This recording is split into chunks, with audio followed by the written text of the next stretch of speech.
what has been an absolute constant thread in the way that I look at fertility and I look at health is the fact that the body knows what to do.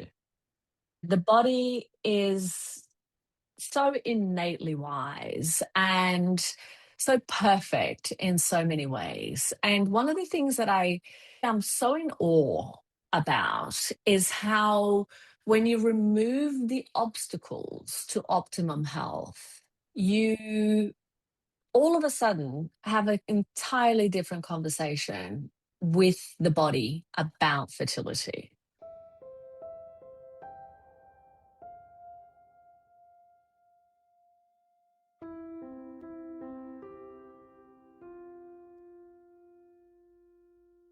What if your body is not something you have, but is something you are?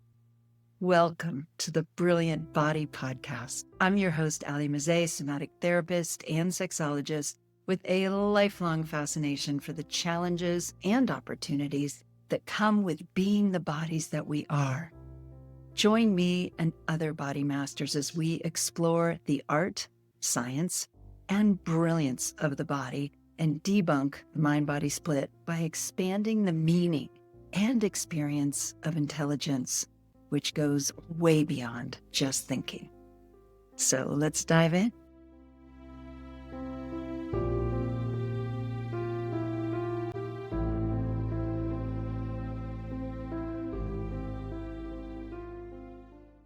My next brilliant guest, Gabriela Rosa, is completing her doctorate at Harvard and is a Harvard-awarded fertility specialist, founder of the Rosa Institute, and author of Fertility Breakthrough: Overcoming Infertility and Recurrent Miscarriage When Other Treatments Have Failed. She is a pioneer in telehealth-based integrative fertility care, bringing evidence-based reproductive solutions to individuals and couples around the world. Gabriela is also the creator and host of the Fertility Challenge, a free global online program that supports tens of thousands of participants each year. Through her proprietary FERTILE method, Fertile Method, she's helped more than 204,000 people across 111 countries. Published research on her signature program shows a 78.8% live birth rate amongst patients, even after years of infertility, recurrent miscarriage, and unsuccessful treatments. It is such a pleasure and an honor to welcome Gabriela Rosa to the Brilliant Body Podcast. Here we go. Good morning. Hey, Ali, how are you? I am hearing you now. I just have been listening to you this last day and just wanted to acknowledge your beauty and your brilliance. And I'm just really touched by what you're doing and Oh, that's so by, sweet. yeah, by how passionate you are and how much of your life path and commitment and dharma is just so focused on what you're doing with this work. It's beautiful. So I just wanted to You make me acknowledge that. cry. Good. I Yeah. don't usually come to these interviews to cry. Yeah. Yeah. Well, I think that's why I wanted to begin with that, because I just want to just be here with you. And I also want to have a conversation that you may not have normally while you're being interviewed, because it's for a book, because there's certain cultural mores of how to do these things. And I want to just stretch some of those boundaries too, partially because our missions overlap, but in an interesting way. I'm more and more in the realm of the philosophy and the sociology of the body and Mhm. all the different ways that we experience ourselves as bodies. And when I received your email, I was thinking about, what is it to be or to know that you're a fertile body? How does that affect one's experience in the world and in oneself? And what happens when you're not sure whether you're a fertile body and maybe you want to be, maybe you don't want to be? And so I'm just particularly interested. We can certainly get into your book and all the amazing things you know to help people that are more specific. But I wanted to begin because you have this unique perspective an insight, no doubt, on what it means to be fertile to a person and what happens when you don't know if you are, or maybe know that you will never be. And you might want to start with your own experience of that question. Love that. That's really lovely. And I do appreciate a new way of articulating this conversation, and certainly from the perspective of things that we don't think about very often. So, yeah, I'll be very happy to have that conversation for sure. I love that. And I've been having such interesting experiences lately that have really taken me to question quite a lot of things in terms of meaning. And I think that this is such a beautiful conversation because it opens that up to people questioning for themselves what is the meaning of it all. So yeah, I'm delighted. So let's do that. Let's talk about the meaning of fertility. And obviously, it could be the difference between life or death if you didn't get fertile, if you were a queen, for example, or a female in different kinds of societies where if you didn't get pregnant, you were in dire straits. And also, you wouldn't have children to plow your fields, or you wouldn't have the joy of having your offspring and all these things. So there's just inherent meaning, but there's lots of us, myself, for example, who did not have children, which is a whole other sidebar, perhaps, that we'll get into. But I'm just curious about, yes, for you, what have you been thinking about the meaning of fertility, individual or collective? So I just think it's such an interesting question because that is derived by the self. That is an internal locus of meaning and meaning making. And that will depend on so many different factors, like you've mentioned. So, meaning is such an interesting question because I think that a lot of it is what we make out of thinking about something. For some people, being pregnant is the end of the world. And for other people, not being pregnant is the end of the world. And I think it will depend on so many different aspects. It will depend on societally where we are. It will depend on our age range and age group. You can imagine that being a teenage girl, being pregnant is the end of the world. But I have friends who are well in their 40s, and for them, being pregnant is the end of the world. And so there has to be a set of ideas and beliefs that we have that then determines how we view things outside in the world. And of course, how our lives are then viewed from that prism is, I think, what is the most interesting question because these questions will also change over time. You may, at some time in your life, feel like, okay, this is something that I really, truly, deeply desire. And then with experiences and different relationships or just different time passing, you then start to consider, okay, what I once wanted and what once was important to me is no longer as important to me, and something else has taken that place and has become important to me in a different way. So, fertility is one of those really interesting concepts that, at one stage in our lives, it will be strongly meaningful. And for a huge part of humans, it's this whole kind of tribal thinking to a certain extent, where we want to be a part of a group. And I remember early in my 20s and early 30s, before I had children, thinking, as my friends were having children, thinking that was something that I wanted. And the more of my friends that had children, then I would look back and go, "Ooh, is that something that is really important to me? Or am I wanting this because other people in my friend group actually has it? And am I wanting it because I want to be part of this group experience, this kind of club, this motherhood club that supposedly exists?" And I look back at that now, and of course, having conceived, having had two children, I look back now and there are days that I want to give them back. To love your kids, love your babies, but it's just how it is. And if I was to think about that idea of having more children, that has changed for me in a big way.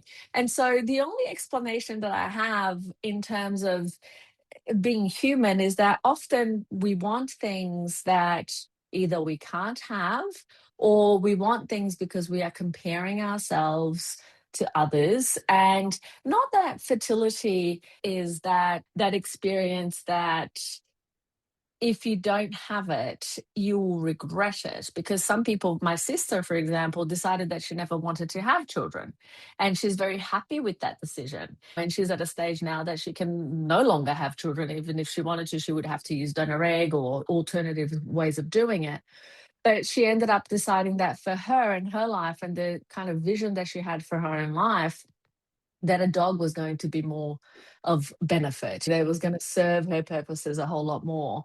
And so this is essentially what it comes down to. I think that it's such an individual decision, but that is usually informed by our beliefs, our values, our preferences, how we view the world massively impacts how we believe to be fertile. What does that actually mean for the individual is going to be so dependent on our early childhood experiences, on our formative year experiences, and also I think where we find ourselves in our world, in our lives at this time.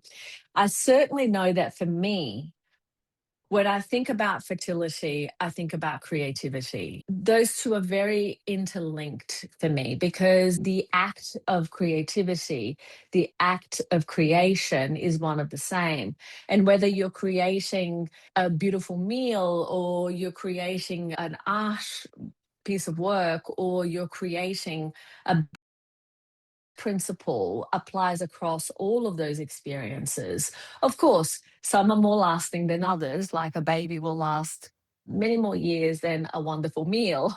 But at the same time, I think that we often get so focused on things having to look a certain way, and we miss the fact that, well, actually, in being fertile and in being creative, there are different ways of experiencing that same energy and that same feeling, that same interest. And I know that there will be some people that will completely disagree with me because they will go, no, a baby is the only way that fertility is expressed in my mind and in my mind view. And that will be true, especially when people are having difficulty, Mm. because there is no other time in a human's experience that we want something more than when we are told we can't have it. And whether that is we're told by another person or whether we're told by our body behaving in a certain way that's against where we would like it to be or how we would like it to express. But I think that's also where that curiosity often comes in, to be able to really go, okay, let's peel these layers. And that's certainly part of the work when I treat patients. I'm encouraging them all the time to dig deeper into, okay, what does this mean to you? What is this experience and this challenge teaching you? What is the lesson that it's bringing? And I love how Tara Brach, the Buddhist teacher, talks about this conflict that we have with the things that we don't want. And instead of trying to push it away, to befriend it, she talks about having tea with Mora, which is this idea of instead of fighting the things that we don't want, quote unquote, it's about how we sit with that and how we see it express and the questions that we ask of it and how we try to befriend that aspect of ourselves that we're trying to fight.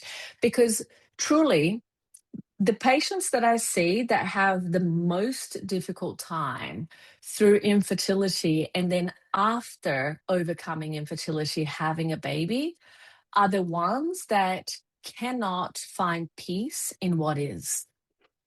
They cannot find peace in the struggle. They cannot find peace in finally overcoming it. And then they cannot find peace in the fact that motherhood is hard and there are things that you're not going to like about it. And it doesn't make you a bad person, that sometimes you just wish that child would sleep, you know, or go and play by itself or do something else. And so there is that huge amount of guilt that people usually feel for not being able to do the thing. And then, am I doing it perfectly? And then after doing it, is it still going to be good enough? Am I good enough? So there's so many questions intertwined in all of that. So many. I have so many too. I have at least 6 that I've racked up while listening to that. It's so much in there, Gabriela. It's wonderful. As they say, how we do anything is how we do everything. I think Martha Beck said that. And isn't it interesting that fertility or pregnancy, like anything, can become this holy grail on which we project all our hopes, aspirations, and self worth? And lo and behold, even when we achieve, quote unquote, that outcome, we still are dealing with our own internal challenges. I wanted to add to what you said too, to that list of contextual circumstances of culture and group and belonging and our tribe, is also, of course, that some people really don't want a child unless they have a intimate partnership to have it with, as opposed to some people who want a child so badly they're willing to go it alone and have a child. And I'm just curious what you have seen about that. I, for one, wasn't, I wanted children, but I didn't want to do it without the partner, and that partner didn't happen while I could still have children. So I, on the other hand, know people that were just like, didn't find the partner, not going to wait for the partner, and I'm going to do this. And wow, is that a different path? Really. I laugh because this is exactly what I mean when I talk about meaning, and particularly in terms of this particular conversation. It's so interesting because I have had in 25 years, as you can imagine, having treated thousands and thousands of patients, every possible permutation on this conversation that you can experience and that you can imagine. This is missing so many different things that it makes me really curious of how do people think about this. But I'll tell you this.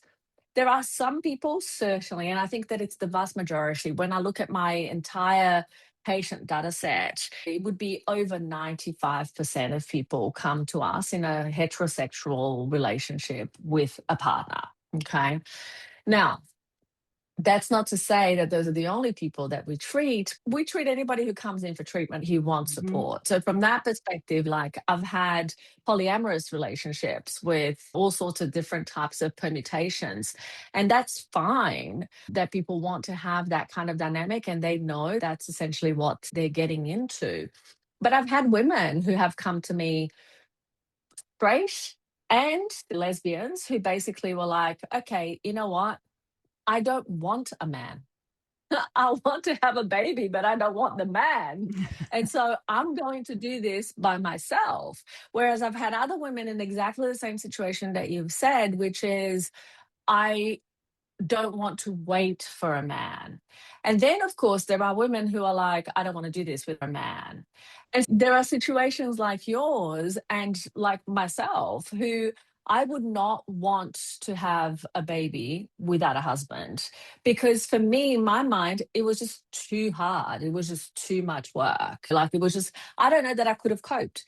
And actually, quite frankly, I say to my patients who are brave enough, and I really think that's just bravery, it's sheer courage to decide that you are not going to wait for a man and that you're not going to sit around and you're going to go and do it yourself and you're going to have your baby. I'm in awe of those women. Honestly, I view myself and I think of myself as a pretty strong person, but I'm not that strong. I personally couldn't do that.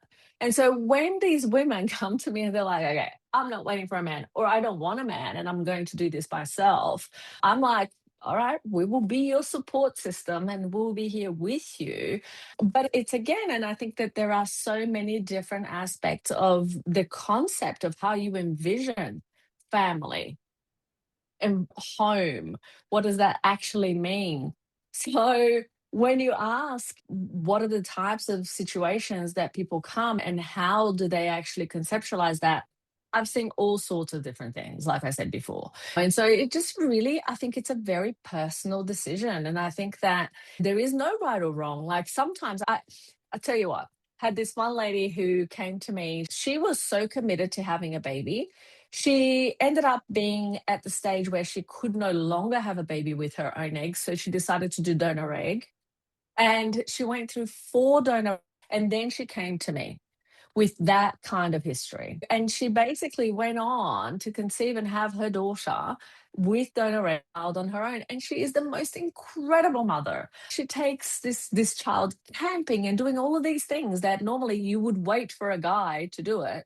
So I think that the life you envision is ultimately going to come down to the beliefs that you hold. And then, of course, that's going to translate into the things that you choose from there. It's a very interesting thing, how people show up and what they decide to do based on those beliefs.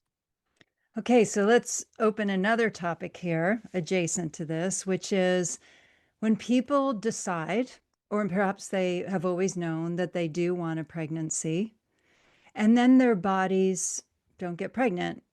And some people can view that as, oh, my body's betraying me being the one, the cognitive one, or the psychological or the emotional one who's decided on this thing.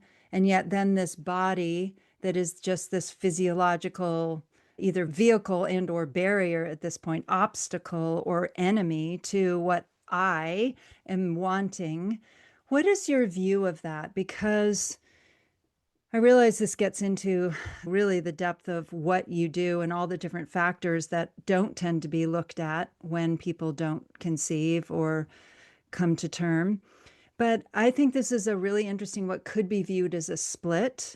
Or is the body knowing something that our cognitive minds don't know about pregnancy, about the readiness for pregnancy, about the appropriateness, you could say, or the viability or the health of pregnancy. And therefore, there's a reason why the body isn't getting pregnant, at least under those particular circumstances, which I know is your life work to help people discover and change.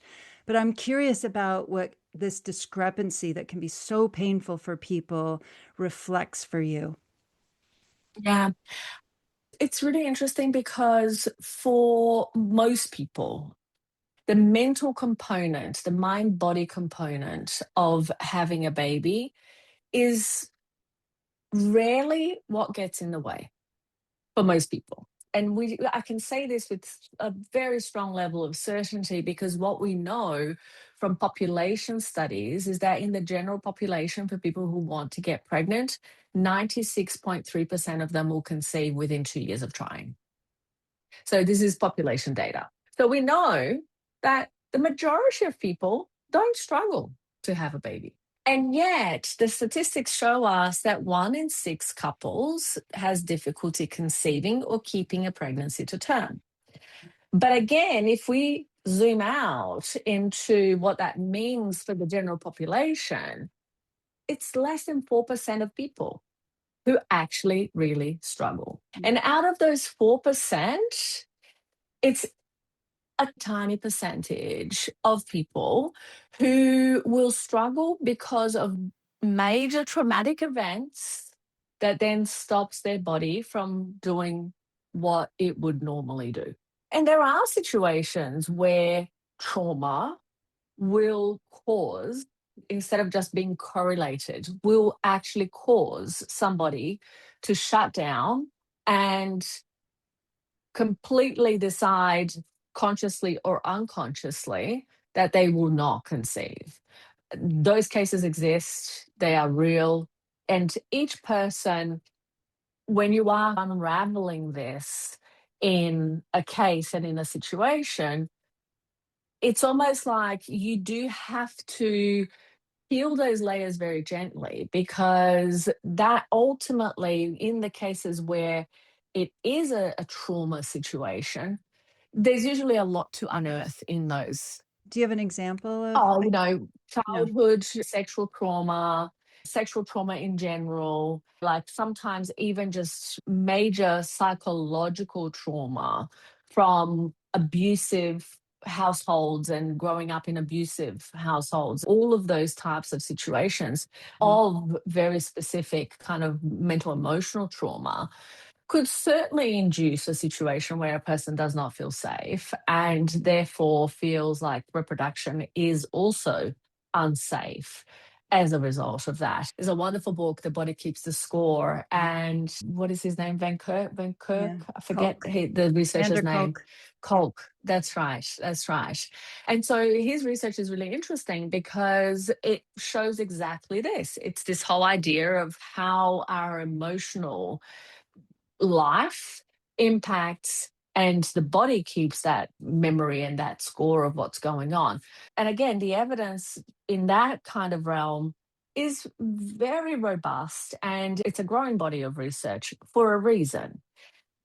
In saying that, for the majority of people, and certainly the majority of people that I see, the issues are more physical and biological. When they become emotional or psychological, it's usually as a result of the fertility journey itself not having been easy or straightforward.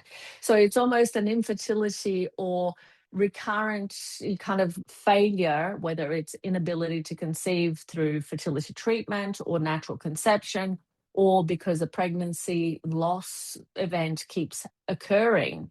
That experience in itself has been demonstrated to cause trauma in people, not just women, in people who Absolutely. are in relationships going through infertility, miscarriage, failed treatments. So it's almost like the the trauma exists in both of those kinds of scenarios, i.e., whether it's being induced and therefore it has caused or has been a result, infertility has been a result, but certainly infertility and even going through infertility treatment itself also induces and adds additional trauma to that situation. There's a lot of evidence that supports the notion that not only do we have that trauma associated with infertility, miscarriage, failed treatments, but that the relationship of that couple is also heavily impacted, and that the dynamics of that relationship can actually be drastically damaged as a result of going through fertility difficulties if a couple is unaware of the fact that, okay, this is a challenge, this is a problem, and we need to find coping mechanisms together in order to manage and navigate what's Absolutely. going on. And Yeah. I think that's something that most people need to also understand and to really have on the forefront of their mind that because of fertility treatments, some people, and it's really interesting what I see, some couples, because of the difficulty that they're going through, and the difference in those couples is one very specific thing. And I think that John Gottman's research gets to the bottom of this, and it really applies to fertility, which is when couples are going through difficult situations, the ones that turn toward each other rather than away from each other always fare best. And I see this in my clinic. I see that infertility is very difficult. I did a creation story with one of my couples yesterday. They had been trying for 8 years. We found so many different things when they came for treatment in the clinic. And in that whole time, imagine this, she was 27 at the time that they started trying to get pregnant. And in that time, she was just being told, oh, everything is fine, just keep trying. Because she was young, most people who are young going through fertility challenges get dismissed in the healthcare Mm. system because they're young and we know that 96.3% of them are going to conceive anyway. And so it's, oh, you know what? We don't need to spend healthcare system resources on a young couple who's going to conceive and eventually have a baby no matter what. But the problem is that when you are having difficulties in your 20s, that is hugely abnormal because in your 20s, you're Mm. supposed to have sex, get pregnant, have a baby, done. You're no longer having this conversation. When this has gone 1, 2, 3, 5, 8 years, you clearly have a problem. After 2 years, you clearly have a problem. And so, how you navigate that is going to be dependent on how strong your relationship is before you've ascertained that you have a problem. If the relationship has already been difficult and traumatic in itself, it's going to be a lot harder to go through infertility or fertility challenges than if a relationship is good and a couple has a good solid foundation. So there's so many different aspects of that that will also either increase and enhance the challenge that people experience because fertility is already a difficult situation. You add a relationship that is on the rocks or that is Yeah. very difficult and traumatic as it is, you're going to end up with an even bigger issue. And so I think that sometimes when women or couples are in a situation where the relationship is problematic, sometimes people have this tendency of romanticizing the idea of having a baby and thinking that, oh, if we have a baby, this is going to be better. It will be 20 million times worse. It will not. A relationship that is not good now is only going to get worse by adding a baby to it. 65% of couples after having a baby report lower relationship satisfaction as a result of having a baby. So if you don't have a good relationship, it is only going to get worse until eventually it gets a little bit better. But it may not have the opportunity to get a little bit better because you might actually break up halfway through because the relationship was bad to begin with. And so this is the thing that I think a lot of times people really dismiss, which is the importance of having that ability to self-correct as a couple and to navigate challenges together and to really be able to objectively assess how is our relationship and is bringing a baby into this relationship, especially when we are now dealing with fertility difficulties as well, the best thing to do at this particular point in time. Yeah, this is why I do the work that I do. You do the work that you do to help couples navigate this. Because, of course, if there have been miscarriages, then there's grief. In family constellation work, we consider that an actual death. As soon as there's a conception, there is a being that has to be grieved, which often doesn't happen. Or, of course, it changes how people have their intimate relationship, if they have sex, how they're having sex. Is it only in this Yeah. utilitarian sort of procreative way? And does that Yeah. really change the intimacy dynamic? And there's blame, and there's people are then ending up having, going back to our conversation about meaning, people are having children for different reasons, and they're not really clarifying that with each other. They're not on the same page. And all that work, of course, becomes even more necessary and exacerbated by these challenges. And then you bring in the financial factor. My God, all that money. So Yeah. let's talk too about how you have had so much success with helping people discover the underlying physiological or biochemical issues, and specifically toxicity issues and lifestyle issues that can really be affecting why people aren't getting pregnant, both from the male side and the female side. Do you want to talk about that? My original training is as a naturopathic clinician. So, naturopathic medicine is where I began the work that I do. And then I went on to do a master's in reproductive medicine and human genetics. And I did a master's in public health and then later a doctorate in public health at Harvard. And what was interesting and what has been an absolute constant thread in the way that I look at fertility and I look at health is the fact that the body knows what to do. The body is so innately wise and so perfect in so many ways. And one of the things that I am so in awe about is how, when you remove the obstacles to optimum health, you all of a sudden have an entirely different conversation with the body about fertility. And so I think that you need to do less for the body to be as fertile as possible than more. And unfortunately, in the way in which the healthcare system is organized and how medicine treats patients going through this challenge, it's about intervention. It's about making the body do things that it should do better.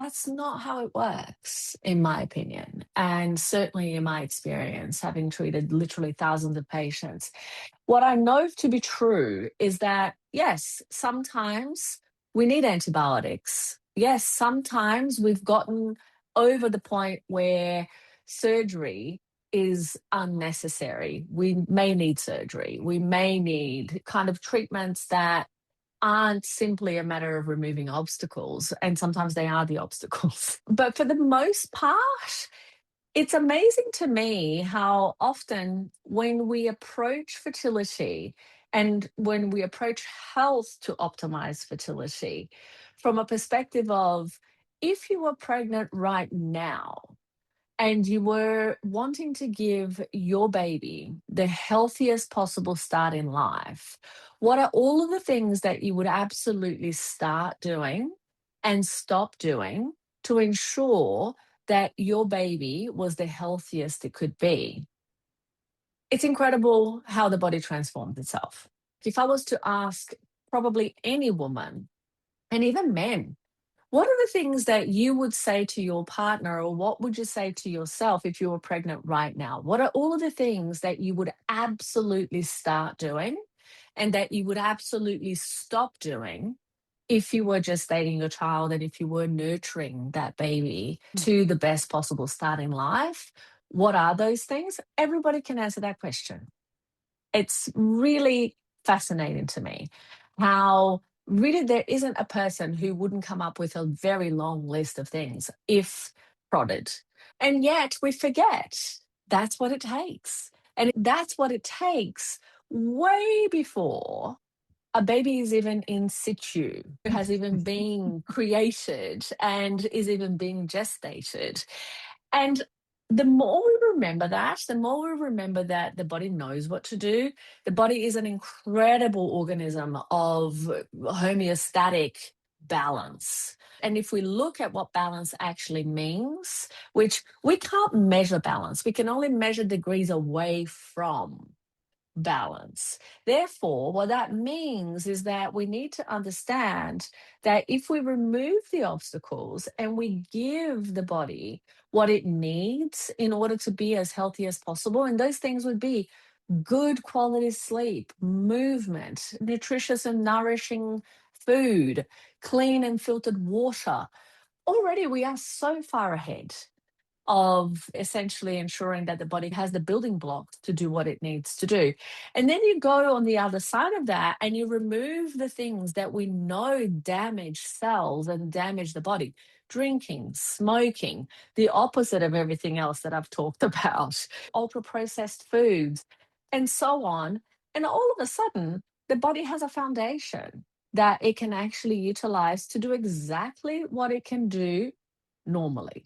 Now, what happens is that often we have spent so much time, sometimes years, sometimes decades, in doing things that don't support that better quality of life and better quality of health, that our body has to compensate somehow, and it will get thrown off its natural homeostatic balance. And that in itself is usually what starts to create disease states. And once we have that, the way in which we might need to address it is going to be different to how we would address it if we caught that situation or that issue earlier on and started to influence it earlier on.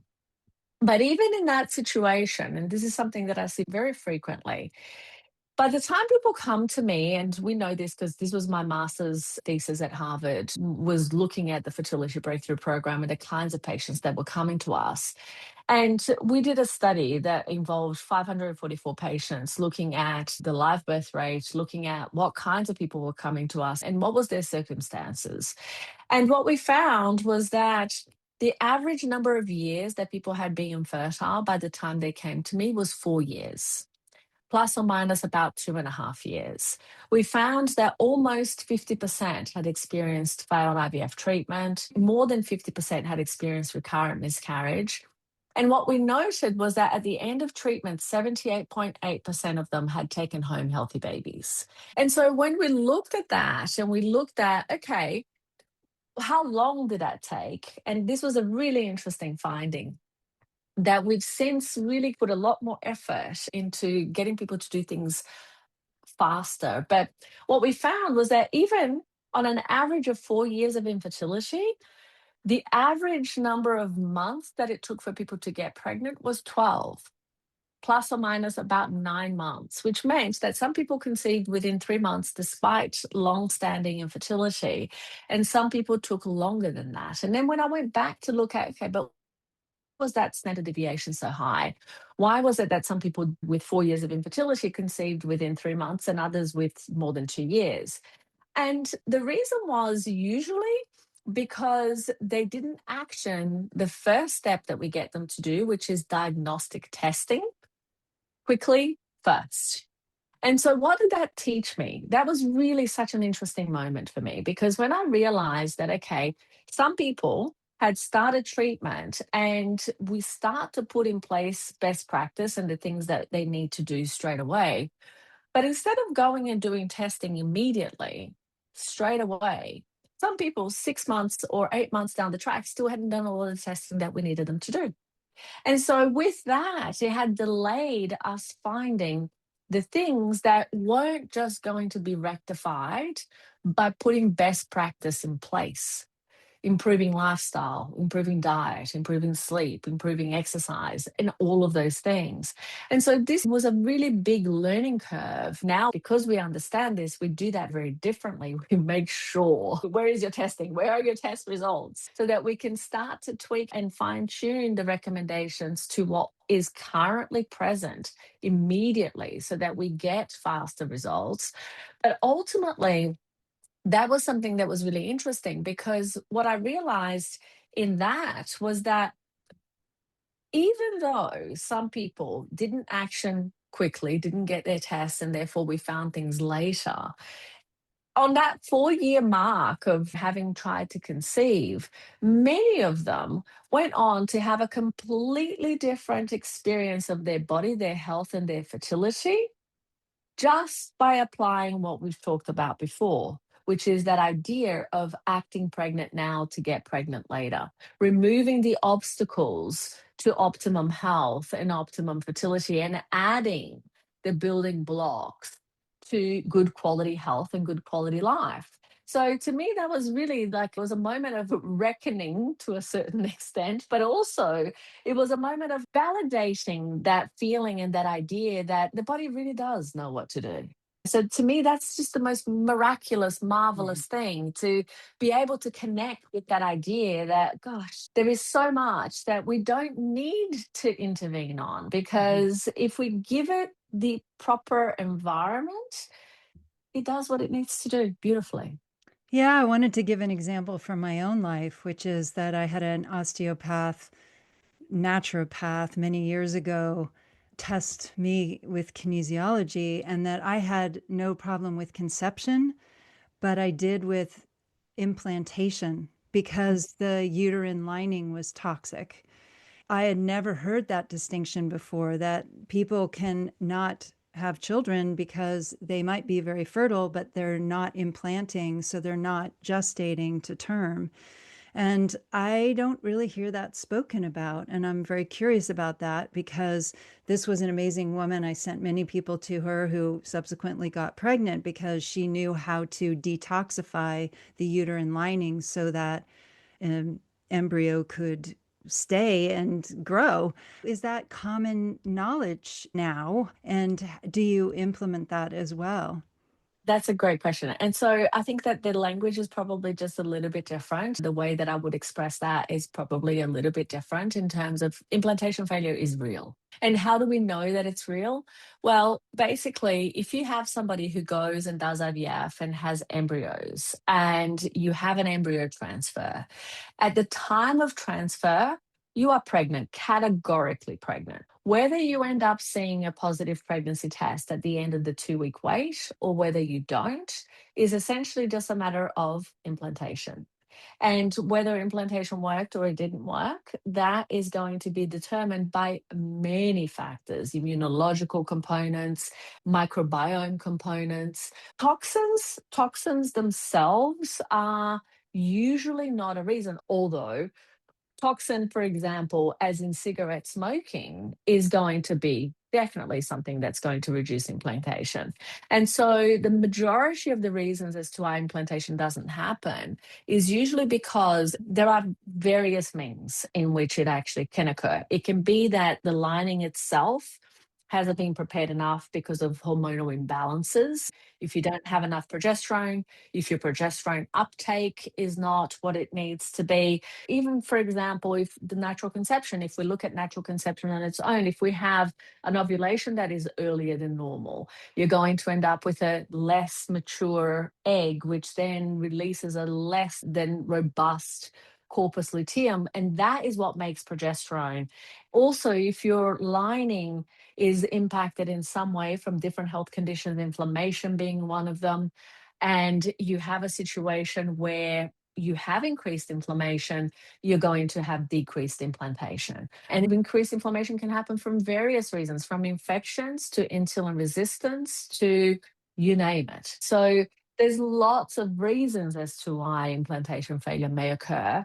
And finding what those reasons are is the most important part of treatment, because you might have implantation failure because you have chlamydia, or you might have implantation failure because you have insulin resistance or you've got prediabetes and you haven't been diagnosed.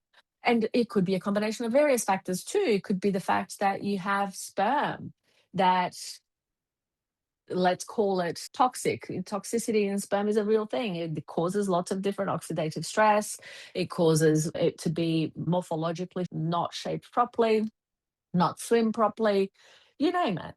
So there is the female factor, there is the male factor, there is the embryonic factor, and then of course there is the environment in which it's going to actually implant itself. So things like endometriosis, polycystic ovarian syndrome, that has now been renamed to polyendocrine metabolic syndrome, PMOS, no longer PCOS. So again, there are various reasons as to why it occurs. Understanding what those reasons are. Like, for example, today I talked to a lady who is 40, who has had 4 IVF cycles that haven't worked. And she's being told that in fact, they haven't been IVF cycles, they have been ICSI cycles. ICSI cycles are usually done when there are sperm parameter issues. And so she's done 4 ICSI cycles. In every cycle, she's had 4 eggs. In one cycle, she's had 10 eggs and 0 embryos each time. And so I'm looking at this case and I'm like, hang on a second, 10 eggs, 0 embryos. ICSI. Why? Go look at the semen analysis. I'm like, there's a sperm issue here. And she's being told, oh, it's an egg issue. Just get a donor egg. And I'm like, I beg your pardon. So the reason she's being told to get a donor egg is because a 20-year-old egg, yes, will fix more of the DNA fragmentation errors within the sperm. Sure. But why not just go fix the DNA fragmentation issue in the sperm and use the eggs that she's really getting? I was going to ask you about that. And unfortunately, we're coming to time. And I do ask everybody 2 last questions, but I did want to slip that in whether or not the gender balance or is hopefully becoming more balanced, the attribution, if not the blame, between male and female couples. Look, I think that I'm not a very well liked person when it comes to this conversation because I will always attribute fertility to a team sport. Love it, Love see? it. Yeah. And so it is absolutely a 50-50 equation. And when I see, especially the egg, women already have to do too much when it comes to everything else about having a baby. Let's be honest. And the thing about it is that it's the egg's responsibility. Imagine nature has made the female egg responsible for fixing the DNA fragmentation and errors within the sperm. And so what happens is that if you have a 40-year-old egg, it will no longer be able to fix as many errors as a 20-year-old egg. But the sperm gets more DNA errors and fragmentation issues as a man ages, just as the egg quality decreases and declines. So the sperm quality, if we're not working on syntropy, which is optimization and improving cellular function and health, we are going to have to deal with entropy. We are going to have to deal with that natural decline. And so to sit back and think that men are exempt from having to do the work, I am sorry. What Yeah. century is this exactly? And so, no, no. And not only that, women already have to get up in the middle of the night, feed this baby. What is going on here? So, and I say this in jest, but also very seriously, which is if you want, as a couple, to overcome infertility, miscarriage, and failed treatments, and those things are interrelated and they are integrated, what is going to happen is that you have to work together as a team and you have to address both prospective parents, because otherwise you are going to be placing all of the onus on the one thing that you cannot fully control, which is how much that egg is going to be able to fix in terms of everything else that's going on within the sperm. So, my opinion, and certainly the experience that I see in terms of the patients that I treat, when we improve sperm parameters and improve sperm health, we improve live birth outcomes. Full stop. So there is no such thing as he's fine. It's like, what the hell does that mean? Yeah, of course you know he's fine. You married him. So clearly he's fine. But what you need to make sure of is that the things that are tested and the things that are actually going to be important that will change clinical outcomes are investigated and are addressed. And if men are not taking responsibility for the very least thing that they can do, which is what kind of sperm they're bringing into that situation, I question whether we really should be bringing a baby into the world based on those circumstances, because it's like, what is going on? So no, I really do feel like it's a very important conversation to have. And I love my patients because they come to me so ready. The guys that come to my clinic, they're like, tell me what to do, let's go. I'm like, let's. Whereas others who are like, oh no, this is a woman's issue. Please don't come to me. I don't want to talk to you. Yeah. Makes sense to me. I didn't even know eggs fixed sperm. That's a whole new concept to me. Amazing. I would love to know more about that, but our time is running out. We'll have to do a part two. I would love that, Gabrielle. I would love that. I do have a lot of other things to ask you, but for right now, I wanted to ask you how you define embodiment. I like that question. I have to think about this for a moment. Yeah. Embodiment. I think presence is how I would define that. For me, I really feel the most connected when I meditate. So that's one thing, but I also train. Bodybuilding and weightlifting is something that has been a part of my life for many years. The times and moments in my day that I am most connected and most present and most embodied are in the pauses, are Mm. in those moments where I'm just like, all right, what comes next? And there's such power in that. There's such strength in being able to just pause and connect and then go, this is my next step. So, embodiment for me is about presence. Love it. And lastly, what do you enjoy most about being your particular body? Ooh, experiences that it affords me, the ability to make choices and exercise them. Beautiful. Thank you so much. What a pleasure to have this conversation. Thank you. It's been wonderful.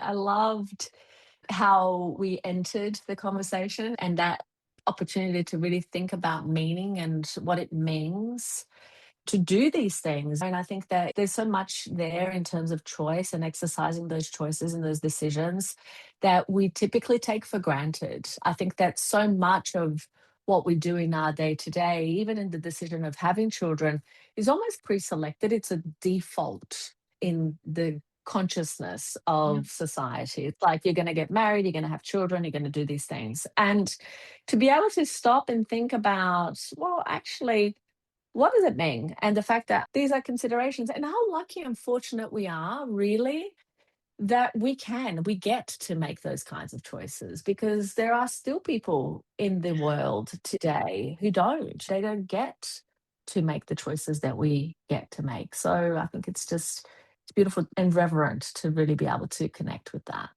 Well, if we do a part two, I can already think about a question, even just in terms of our evolution, how it's been that we've needed to have children for our own evolutionary imperative, survival imperative, to now facing climate change and how that's affecting, for example, my nieces and nephews' decisions about whether or not they're going to have children. So let's get into that if we go ahead with another conversation, because obviously the context and the set of criteria that people are now considering has changed as we're in this unprecedented time. So Yeah, yeah, to be absolutely. No, I continued. think that's an interesting conversation. Absolutely. Thank you again, and blessings to all the beautiful work you're doing, Gabriela. Truly. Thank you so much, Ellie. Thank you for having My me, and pleasure. really honored by your conversation today and really your kind words. So thank you. Thank you so much. Keep My up the pleasure. amazing work that you do. Likewise. Okay, take care. Bye bye. Thank you so much for listening to the Brilliant Body Podcast. To continue exploring your body's brilliance, you can visit the show notes for resources and free events. Also, if you'd like to learn more about working with me, visit alimezey.com. And just one more thing. There's a reason podcasters blather on about ratings and reviews, because they truly help these conversations reach more bodies who are ready to reclaim their brilliance too. And it's so easy. You just go to the main page of the show, scroll down and look for those 5 stars and click. And please follow us if you haven't already. And even better, write a rave review. I'd so appreciate it. Until next time, as always, even more than ever, keep reclaiming your brilliant body.